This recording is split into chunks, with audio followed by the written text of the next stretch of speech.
Today we're going to be showing y'all 3 different mounting options for the Starlink Gen 2 satellite internet. Also the Ethernet adapter and an extra 150-foot cable. I'm going to show you how all these come in the box. I'm going to give you a little bit of details about the specs. Then I'm going to show you guys the option we chose to get ours up on the roof. Hey guys, I'm Steve. That's Dorothy. This is the newest little addition, Emily Louise. Y'all say what's up. If you guys are new to Starlink internet, this is what the dish looks like. Gives you a good kind of perspective of the size. It's really not that bad. This is the wireless router. Also, it's the power supply. Make sure you guys like, subscribe, and let me know down below what you guys think about these mounting options and whether or not you still have yours out in the yard like we did. First up, we've got the short wall mount. Comes in this little nice small box.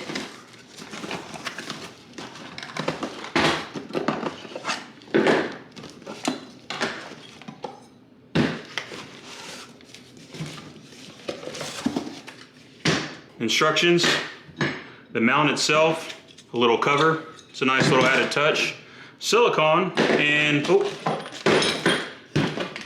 even comes with lag screws, y'all. That's what silicone's for. Comes with wall clips for cable management. That's a nice touch. And a carrying bag. I have no idea why I would need the carrying bag, but it's nice that it's there. Let's open this thing up. For reference, y'all, I'll go ahead and put it on there. Looks like it fits like a pillowcase. It's not bad. Got a little drawstring on this side. It's not bad. I think that'd be a good way to protect your Starlink if you ever needed to. Like the instructions say for the short wall mount, it's really designed to go on the edge of your roof. So if you have a roof that doesn't come off too far over the edge, this would work just fine, and this is actually the one that I would recommend the most because the closer you mount this thing to wood, it's going to be more stable and it's going to be more secure. Show you guys the measurement. Looks like it's right at about 3 inches by 2 inches. Height-wise, 6. Looks like the mount holes are 2 inches on center. And the outer diameter, 1.5 inches. Inner diameter, 1.25 inches. Next up, we have the pipe mount.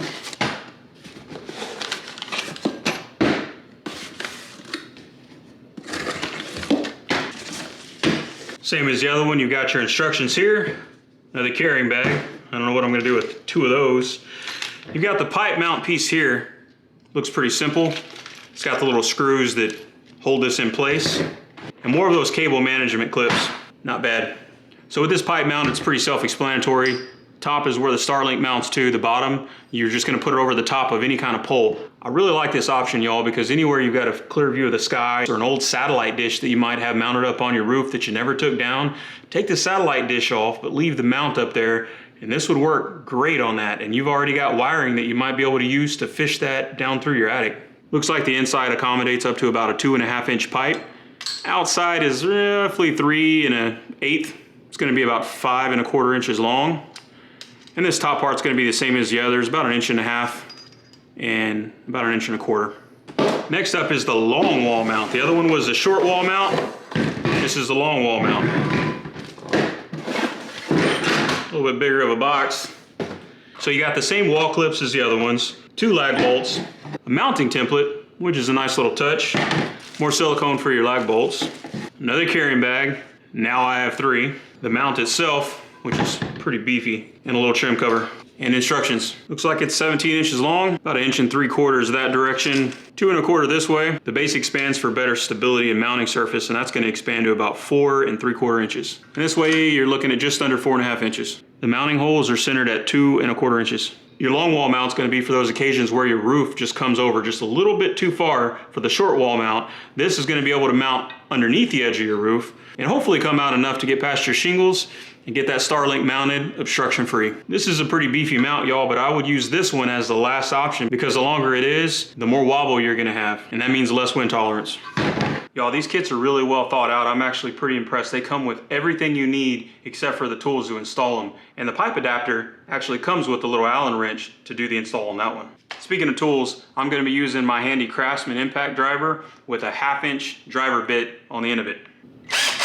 Besides a ladder and a prayer that I don't fall off of it, that's really all you need to get this thing mounted on the side of your house. I want to show you guys the Ethernet adapter because I know some of you guys haven't seen it, and you need one if you want to connect it to your existing infrastructure at home. So this is what it looks like.